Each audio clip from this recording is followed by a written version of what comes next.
So I rented a haunted apartment. First night in and the shower just turned itself on. I screamed at the air, "You paying the water bill or what?" The water stopped dead. I figured that was just the beginning. But the next day I walked to the dinner table and found a full spread. 3 dishes and a soup. There was even a note next to it. Meal charge, $25. My brain did the math instantly. Meat, veggies, beautifully plated. A restaurant would charge at least $50 for this. She's only charging 25. Holy shit, what a deal. I picked up my chopsticks, grabbed a piece of glossy braised pork and popped it in my mouth. So good I almost swallowed my own tongue. I inhaled the whole meal while griping out loud at the air. Lady Ghost, you are way too stingy. You're already dead. Why are you still nickel and diming people? Can you not think bigger? The room was dead silent, just the sound of me chewing. After dinner, I let out a satisfied burp, stared at the greasy dishes, and felt my laziness kick in. I just stacked them in the sink without washing. Figured I'd test her limits. Just to see what this roommate was made of. Next morning, I was woken up by the soft clinking of pots and pans. I tiptoed to the kitchen doorway. Every single bowl in the sink had been scrubbed spotless and stacked perfectly. Another note. No blood this time. Just a regular black pen. Dishwashing fee, $5 per load, bill at end of month. I burst out laughing. For real though, I, Lin Bei, have lived over 20 years. And this is the first ghost I've ever met with actual principles. My competitive side kicked in. Oh, it's on. I deliberately left a trash bag stuffed to the brim right in the middle of the doorway, blocking half the path. Let's see if you toss it. Sure enough, next day the bag was gone. A sticky note on the door. Errand fee, 10. One night I dragged myself home from a late shift, half dead. I reached for the light in the dark, but the living room lamp had already turned itself on. Soft, easy on the eyes. Something in my chest went warm for a second. Then a note came floating down from the lampshade. Kept the light on for you. Electricity not included. That tiny flicker of warmth got completely obliterated by those 4 words. I rolled my eyes at the ceiling. Days went by in this weird comedy of a standoff. I slowly figured out what made this ghost roommate tick. Her name was Liu Ruyan. Total clean freak. I tossed my underwear on the floor and it would hop into the laundry sink by itself. She had OCD too. 1 book out of order on my shelf. Next morning the whole thing was reorganized by height. She was an incredible cook but held a serious grudge. I complained once that dinner was too salty and she served me plain boiled tofu for 3 days straight. She was also petty as hell. I bought a discounted shirt and tried it on in the mirror. Words slowly formed in the condensation. Questionable taste, questionable style, even more questionable wallet. I stomped around yelling at the air, "Mind your own business! You're a dead woman who still splits every bill, you iron rooster!" The mirror then changed to, likewise. I started getting used to her being around. Honestly, I kind of liked it. At least I hadn't touched instant noodles in months. At least in this cold, giant city, someone kept the lights on for me, even if that someone charged for it. One day, my only bro, Jibu Chang, came to visit. I gave Liu Ruyan a heads up. "My buddy's coming over, he scares easy. Lay low today, got it?" A magazine floated up off the table. On the cover, one giant, "Okay." Next day, Jibu Chang walked in, took one big sniff, and went, "Damn, Lin Bei, you hit a come up. You got a housekeeper? This place is spotless. No way you actually live here. You turned over a new leaf?" Just then, the TV, which was playing an action movie, suddenly switched to a financial news channel. Jibu Chang jumped. "Where's the remote? How'd it change by itself?" "Probably lose connection." I switched it back without flinching. We kept talking. Then the cup in front of Jibu Chang slid 5 centimeters toward the edge of the table. "What the cup just moved on its own?" I calmly slid it back. "Relax, my roommate's just a little playful. Food's great though." Jibu Chang stared at me like I was insane. "Lin Bei, you're way too stressed out. You're seeing things." I just sighed. There's no explaining this. After I sent Jibu Chang off, looking like he'd lost his soul, I slumped onto the couch feeling kind of down. The living room lights dimmed a little, going softer. I turned toward the big floor-to-ceiling window. For the first time, a tall silhouette in a red dress appeared clearly in front of me, still semi-transparent, like a drifting fog. But I could make out her long hair over her shoulders. She was carefully wiping down the window I hadn't cleaned properly that morning. Every movement focused, precise, almost obsessively elegant. In that moment, my buddy's worry, the whole world's confusion, none of it mattered. In this massive city, I finally had a home, and a pretty unique family member. But the good times didn't last. The chill of the corporate world eventually reached me too. One cold email and a few hollow lines of corporate speak ended the meager paycheck I'd spent 2 hours commuting for every day. Box of belongings in hand, I walked through the packed streets feeling like a piece of trash someone had thrown away. I got home, pulled the blanket over my head. The hurt and anxiety I'd been holding back finally came pouring out. Don't know how long I cried. Then faint classical music drifted in from the living room, my favorite Dvorak piece.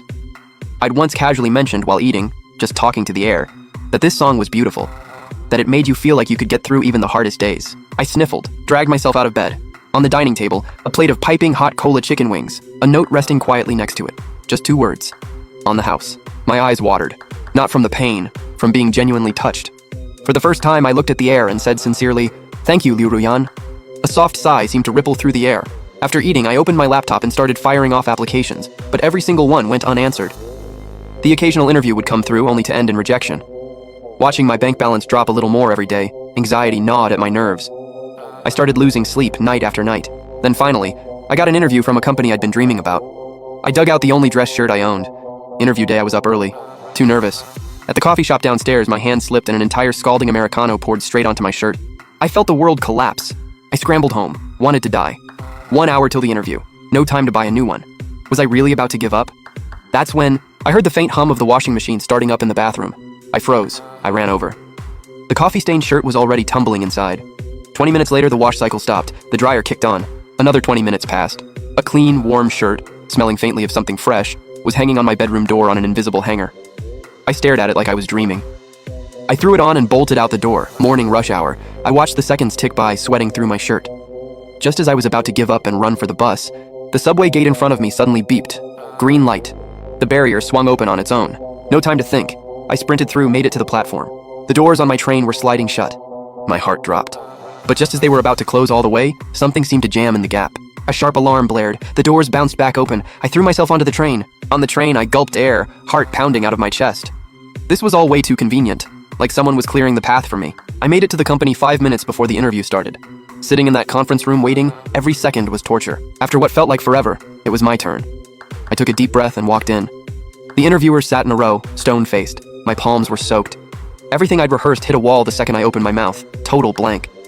My brain had crashed, right as I was dying inside, wishing the floor would swallow me up. A black pen on the desk rolled over and stopped at my hand. I grabbed it on instinct.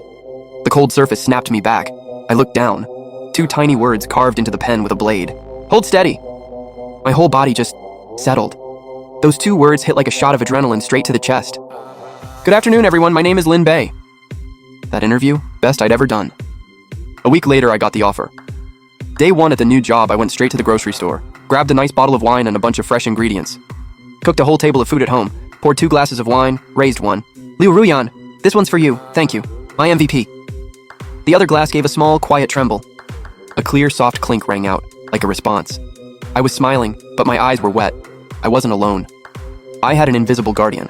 After landing the new offer, life with Liu Ruyan entered a whole new level of harmony. I handled the income.